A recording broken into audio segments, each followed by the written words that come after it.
36번에서 38번 문제 해설을 한번 해보도록 하겠습니다. 자, 임장군전이라는 이제 고전 소설이었는데, 임장군이라는 말을 듣고 너희들이 임경업이라는 장군의 실제 인물을 떠올려줬으면 얼마나 좋았을까를 생각을 해봤습니다. 자, 임경업을 떠올렸다면 이 소설이 병자호란이라는 실제 역사적 사건을 바탕으로 지어진 무슨 소설이라는 것도, 군담 소설이라는 것도 짐작할 수 있었을 테고, 이 글의 주된 갈등이 호국과 조선의 갈등이다라는 것도 짐작해 볼 수 있었을 것 같네요. 자, 이 38번 문제 보기부터 한번 보고 문제 해결해 보도록 하겠습니다. 자, 유교윤리는 개인윤리와 공적 가치가 통합된 성격을 갖고 있지만 공동체가 위기에 직면하게 되면 가치의 근간인 효와 충이 뭐하기도 한답니다. 충돌하기도 한다는 뜻이죠. 이때 그럼 효가 우선이냐 충이 우선이냐 하는 이 우선순위를 판단하는 기준이 뭐라고요? 선공후사랍니다. 무슨 뜻입니까?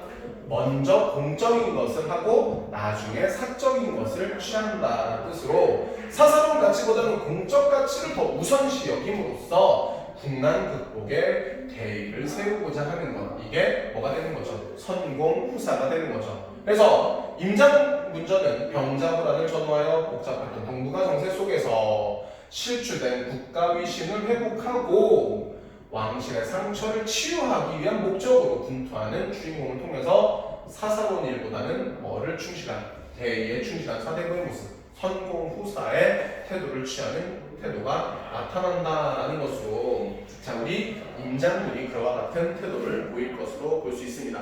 자, 그래서 1번 성질부터 보겠습니다. 자, 부모를 봉양치 못한 것, 효죠. 몸을 국가에 허했기 때문이다. 뭘 공적인 일을 우선시했기 때문이다. 국가의 대의를 우선시 여겼기 때문입니다. 그렇죠? 공동체 위기에 직면해서 사사로운 일보다는 뭐를 앞세우는, 대의를 앞세우는 주인공의 태도 나타나죠. 2번, 본인이 없더라도 모친께 공양함을 극진히 하라고 가족에게 뭐 하죠? 당부합니다. 효, 그죠? 공적 가치를 중시하는 거 맞습니다만 효의 실천 역시 간과히 여기지 않는다, 중요하게 여긴다 라는 얘기가 되는 거고, 난시를 당하여, 어려운 때를 당하여 라는 뜻이죠. 가족과 이별하자, 마음 둘 데가 없어, 중이 되려고 행동하는 것에서 라고 얘기했는데, 자, 이 부분은 지문을 한번 보도록 합니다. 지문을 보시면 지금 임경업이 호국으로 끌려가는 장면이에요. 그런데 A 밑에 보면 이렇게 얘기하죠. 남자가 세상에 처하여 마음을 펴지 못하고 어찌 남의 손에 죽으리요 라고 해서 검을 품고 도망을 갑니다.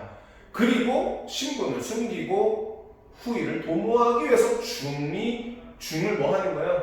위장하는 거죠. 그러니까 대의를 자각하기까지 인간적 고뇌와 방황의 과정을 거쳤다는 건 어떤 설명입니다? 잘못된 설명입니다. 답은 몇 번이겠네요? 3번이겠네요. 그렇죠? 자, 4번. 부모와 처자를 모르게 왔다는 격분들에게 내 명을 어기면 참하겠다 라고 말하는 것으로 보아서, 뭐를 위해서는, 대의를 위해서는 사사로운 인정은 그렇게 중요하지 않다라는 태도 나타납니다. 그렇죠? 1번하고 일맥상통하네요. 5번. 안무사를 제수받은 경업이 황자명과 의논하여 호국을 치려고 하는 데서 호국을 쳐야 돼요. 그래야 조선이 다시 국가의 위신을 회복할 수 있기 때문이겠죠. 그래서 열심히 분투하는 임경업 장군의 모습이 나타난다. 그래서 몇 번의 답은 38번의 답은 3번이 되겠습니다. 자, 그럼 앞부분으로 가서, 자, 36번 문제부터 한번 보도록 할 텐데, A에 대한 설명으로 가장 적절한 것인데, 자, A 부분은 누구와? 왕과 경업, 임경업 장군의 대화가 나타나는 부분입니다. 자, 앞에 상이 탄식하시며 했을 때 이 상이라는 것이 고전소설에서 임금을 뜻하는 말이다라는 거 우리 이제 알고 있어야 됩니다. 당연히, 그죠? 자, 이렇게 얘기하죠. 상이 경이 만리타국에 가니 이는 하늘이 나를 망케 하시니 장차 어찌하리요 라고, 이건 뭐 하는 거예요? 하늘이 나를 망하게 한다라고 탄식하고 있는 거고, 그리고 그에 대해서 경험이 뭐라고 얘기했냐면 신이 혹을 멸하고 세자와 대군을 모셔올까 주야로 원이 없더니 이제 도리어 잡혀가니 일루사 나중 일을 뭐 할 수 없어 해야도 짐작할 수 없어 망극합니다 라고 얘기하는 것을 봤을 때 초월적 존재 의지에 대해서 의견 차이가 나타난다는 설명은 틀린 설명이 되겠습니다. 자, 그리고 잠복해 있던 갈등도 나타나지 않고요. 오히려 서로를 다독이고 있죠. 3번, 과거의 실패를 만회하고자 하는 계획을 듣고 경험을 격려한다라고 했는데 만회하고자 하는 계획이 있었지만 이제 어떻게 앞일을 짐작할 수 없게 됐으니 안타깝다라고 했으니까 이것도 잘못된 설명이고 4번, 하직 인사를 하는 경험에 의연한 태도와 떠날 길을 재촉하는 그렇지 않죠? 자, 5번, 경업을 떠나보내는 왕의 어떤 심정? 막막한 심정. 경이 말리 타고 가니 하늘이 나를 망케 하시니 장차 어찌라고요? 뒷일을 기약할 수 없는 상황에 대한 경험에 비통은 망극하옵니다 라고 얘기했으니까 몇 번이 적절하구나 5번이 적절하구나 맞습니까? 자 37번 기억부터 미음에 대한 이해로 적절하지 않은 것을 찾는 문제로 자 먼저 기억을 보시면 내 죽으면 병자년의 원수 병자호란에 있었던 원수는 어떻게 갔겠느냐 라는 건 그때까지 병자년의 원수를 갚는 일을 자신의 운명, 해야 할 일로 인식하고 있었다는 것 맞는 설명이 되겠습니다. 니은 부모가 된 입장에서 자식의 닥친 불행 안타까워하고 있다. 뭐라 그랬죠? 엄마가 모 부인이 대경하여 깜짝 놀라며 내일 일찍 입심함을 즐기더니 오늘날 이 지경 나는 어찌 망극하지 않겠니? 라고 호국으로 끌려가야 하는 자식에 대한 안타까움 나타납니다. 그렇죠? 자, 디귿 뭐라 그랬습니까? 독부가 그 연고 까닭을 물으니 경업이 말하기를 서로 묻지 말고 전하지 말라 자연할 때가 있을 거다 라고 겉으로 표현하지 말아라 그리고 상대와 자신의 뜻이 일치하기를 주는 이건 틀립니다. 말해주지 않죠? 자 리을 공이 적지 않을 거다 내 말을 따라라 라고 했으니까 수고하고 헌신하면 그 공이 적지 않을 거다 라고 얘기했고요. 미음 황자명과 의논하여 호국을 멸하고 양국 원수를 갚겠노라 호국을 공격하는 것이 양국을 모두 위한 일이다. 맞는 설명이네요. 37번의 답은 몇 번이 되겠습니다. 3번이 되겠습니다. 이해되셨죠? 자 여기랑 이어서 바로 뒤에 43번부터 45번도 진행하도록 하겠습니다.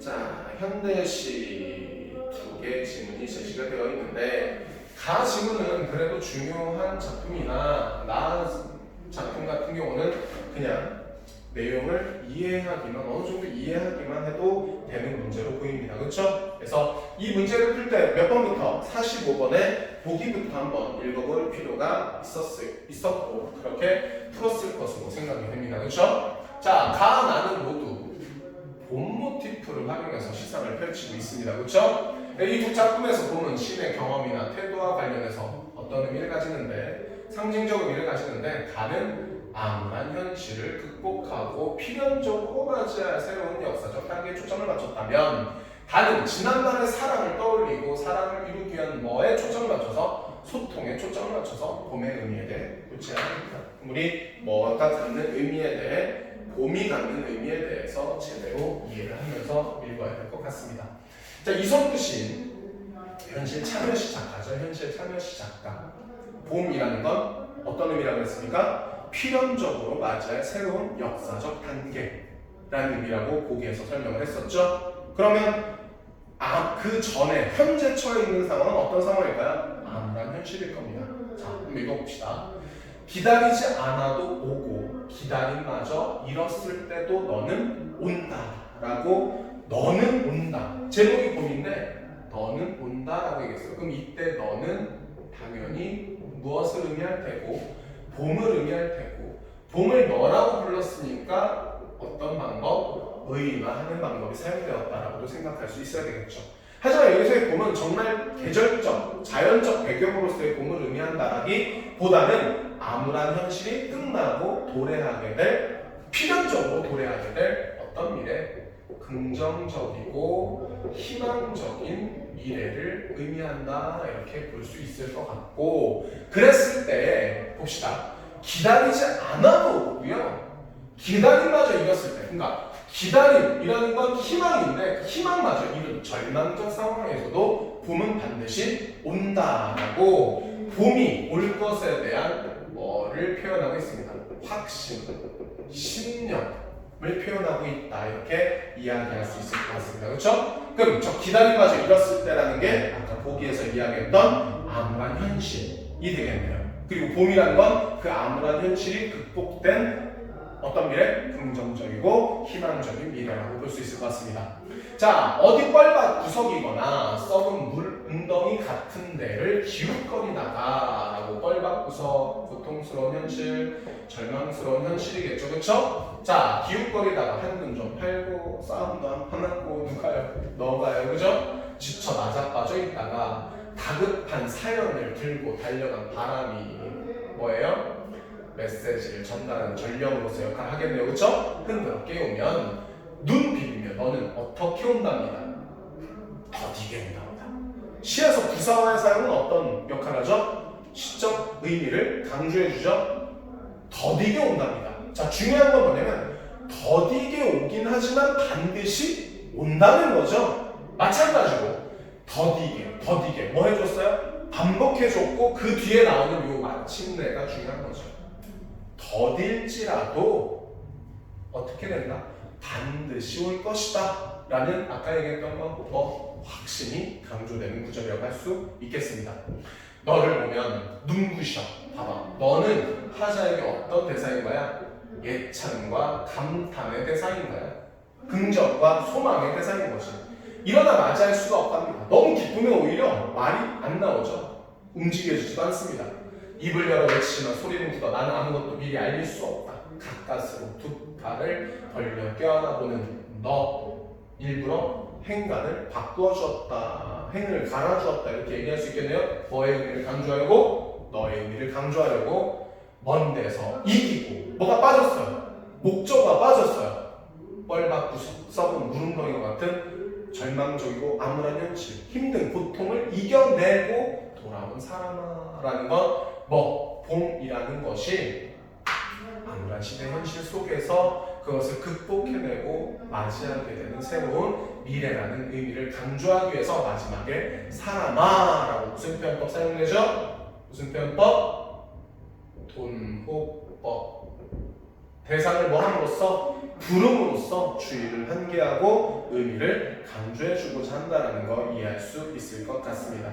그죠? 자, 나시는 그냥 흐름을 잘 보면서 읽어보도록 합시다. 자, 보면 나시는 산수유 알이라는 시네요. 자, 수유일이라고는 하지만 쭉 전개되는 거 봤을 때 이 시에서 이런 선지가 나오지 않을까라는 거 짐작할 수 있어야 됩니다. 그렇죠? 3점어죠. 자, 도봉산이 바로 지척이라고는 하지만 뭐야? 자연에 가까운 거야. 서울 한복판인데 이건 정말 어떤 일이다? 놀라운 일이다. 하자의 정서 직접적으로 제시됐어요. 근데 뭐가 놀라운지 아직 안 나왔죠? 정보가 매우 정확하다, 훌륭하다 라고 또 정서 나왔어요. 뭔 정보가 훌륭하다는 걸까요? 어디서 나온 것일까? 벌떼들, 꿀벌떼들이 우리 집 뜰하게 어제 오늘 가득하다. 잔치 벌였다. 봐봐. 벌떼들, 꿀벌떼들, 잔치 어떤 어조지만 상능적 어조지만 뭐를 통해서? 반복을 통해서 뭐를 형성하고 있는 겁니다. 운율을 형성하고 있는 거죠.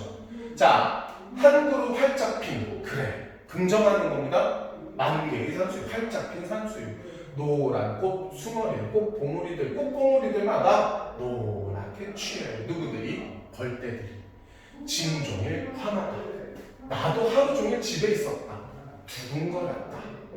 잉잉거렸다. 지금 누구들이 느끼는 기쁨을, 벌떼들이 느끼는 기쁨을 나도 똑같이 느끼고 있는 겁니다. 뭐 되고 있는 거죠? 나와 벌떼들이 동일시되고 있는 거고 벌떼들의 감정에 내가 공감하고 있는 거라고 볼 수 있겠습니다. 이건 노동이라고 할 수는 없다. 지금 이 꿀벌떼들이 이 꽃을 온 이유는 결국 뭐를? 꿀을 채집해가기 위함이죠. 근데 그건 하자는 노동이라고만 할 수는 없답니다. 왜요? 꽃이다. 열려있는 것을 마다할 것이 어디 있겠는가. 어떤 표현 사용했어요? 서리적 표현 사용했고, 서리법이라고 서리적 표현 사용했다는 건 거기에 담겨있는 의미를 강조하고 싶다는 얘기겠죠. 그렇죠? 중요한 포인트가 어디입니까? 열려있는 것. 그걸 마다할 것은 없다라는 화자의 깨달음. 이렇게 되는 거죠. 그런 건 세상 어디에도 없답니다. 그럴 까닭이 있겠는가? 없죠. 사전을 뒤적여보니 꿀벌들은 꿀을 찾아 11km 이상 왕복한다고 했다. 꽃이 피었어요. 열렸다는 얘기지. 개화라고 하잖아요. 열려있으니까 그걸 마다할 일 없어요. 그러니까 11km 이상이나 와서 뭐 한다는 얘기입니다. 꿀을 채집해 간다는 얘기입니다. 자, 그래, 왕복이다. 나의 그래 라고 긍정했죠. 왕복이다. 아까 여기서 뭐가 강조되고 있습니까? 소통. 왕복이라는 건 왔다 갔다 하는 거예요. 소통이죠. 그죠? 그리고 그러한 꿀벌의 왕복, 산수유와 꿀벌의 소통을 누구에다? 나의 사랑에다가 뭐 하고 있습니다. 확대, 적용하고 있는 겁니다. 그죠? 일찍이 그렇게 길 없는 길, 어떤 표현 사용했어요? 역설적 표현 사용했어요. 그렇죠? 그에게로 가는 길이 굉장히 힘든 길이었겠구나 이렇게 짐작해 볼 수 있겠네요. 찾아 왕복했던가, 너를 드나들었던가. 그래, 무엇이든 왕복일 수 있어야지. 사랑을 하면 그럼 특수 통신망을 갖게 되지. 통신 뭐예요? 소통. 광캐구를 갖게 되지. 소통의 도구겠네요. 매개. 그건 아직도 유해. 아직도 유해라는 건 뭔가 상황이 좋지 않은데 여전히 우리에게 소통에 뭐가 있으니까, 통로가 있으니까, 유효하니까 이 사랑을 더 뭐 할 수 있을 거야? 왕성하게 할 수 있을 거야? 라고 생각하는 거라고 볼 수 있겠습니다. 한가닥 염장미역으로 새카맣게 웅크려 있던 사랑아 라고 이전에 나의 사랑은 소통이 제대로 이루어지지 않았던가 봅니다. 다시 노랗게 사랑을 채밀하고 싶은 사람. 꿀벌이 꽃에 와서 꿀을 뭐 해갔든 채집해갔든 나도 뭐 하고 싶다. 그 대상과 살아가는 사람과 사랑을 나누고 싶다. 소통을 하고 싶다라는 이야기가 되는 것으로 지금 여기 새카맣게와 노랗게라는 어떤 시어가 색채어가 나타나 있죠. 그렇죠? 그리고 여기에서 그럼 색채 대비를 통해서 그에 담긴 의미를 더 선명하게 드러내고자 했을 것이다 라는 것도 짐작해 볼 수 있을 것 같네요. 그렇죠? 자, 그럼 이제 문제 한번 해설을 해보도록 하겠습니다. 자, 먼저 43번 문제 그냥 바로 해결해 볼게요. 자, 가와 나는 모두에 대한 이해도 적절한 것은인데, 자, 가와 나는 모두 대상을 부르는 방식. 이건 뭐예요? 아까 얘기했던 돈호법이죠. 돈호법. 자, 근데 여기도 또 나오잖아요. 사람아 라고 불렀네요. 그죠? 가에서도 나왔었죠. 마지막에. 그럼 몇 번입니다? 1번입니다. 굳이 다른 선지는 보지 않겠습니다. 자, 그 다음에 44번 문제를 한번 보시면 44번 문제. 자, 너는 온다. 너는 온다. 의 변주를 통한, 그러니까 변형을 통한 반복 나타나요. 그쵸? 너는 온다. 그죠? 너는 온다. 이렇게 반복되는데, 자, 뭐라고 이야기합니까? 자, 대상과의 만남에 대한, 여기서 대상은 뭐죠? 봄이죠? 그래서 화자의 어떤 소망? 간절한 소망이 나타난다고 할 수 있겠습니다.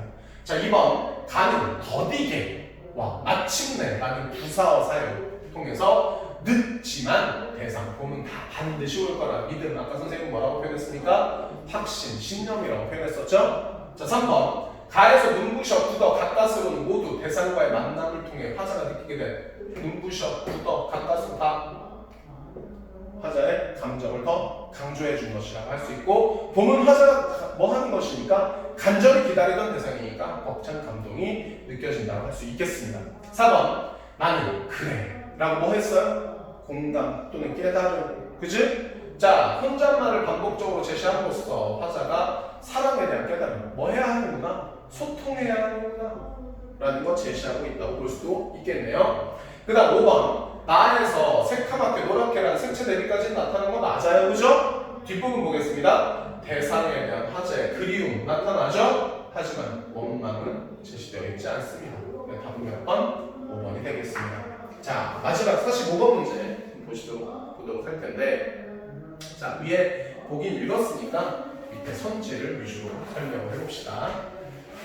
자, 기억부터 기억. 기다림마저 잃었을 때. 기다림이라는 건 뭐 한다라는 거죠? 소망한다, 바란다라는 거죠. 근데 그걸 잃었다라는 건 굉장히 절망적인 상황에 놓여 있다라는 얘기로 이 갈망을 일시적으로나마 상실했던 경험 맞겠습니다. 그렇죠? 2번. 니은 뭐예요? 썩은 무릉덩이 같은데 라고 했는데 필연적으로 도래한 새로운 시대의 모습에 대한 기대? 아니죠. 부정적 의미의 공간입니다. 그렇죠? 아직 그 희망하는 미래가 아직 도래하지 않은 현실에 대한 설명이라고 봐야 돼요. 그럼 몇 번이죠? 2번이 되겠습니다. 3번. 먼 데서 이기고 돌아온 사람아. 무엇을 이겼죠? 부정적인 현실을 극복한 거죠. 그리고 시인의 소망이 실현된 상황으로 봄을 의인화한 건 맞습니다. 그 다음 리을 뭐라고 했나요? 벌떼들 계절적 신상을 구체화하는 표지로 언제 꿀벌들이 꿀을 채집합니까? 꽃이 만발한 봄에 그죠? 시인이 과거의 사랑을 회상하는 게 맞아 소통을 했어야 됐어 그래도 아직 유효해 뭐 해야 돼? 소통해야 돼? 라고 생각합니다. 5번 미음 시인이 지난날의 사랑에 대해 떠올린 것으로 사랑을 이루기 위한 소통이 어려웠어요. 뭐 없는 길 없는 길 역설적 표현으로 어려움이 있었구나라는 거 짐작 가능하죠? 그래서 답은 몇 번이다? 2번이 되겠습니다. 이해하셨습니까? 자, 이번 질문 설명은 이것으로 마치겠습니다.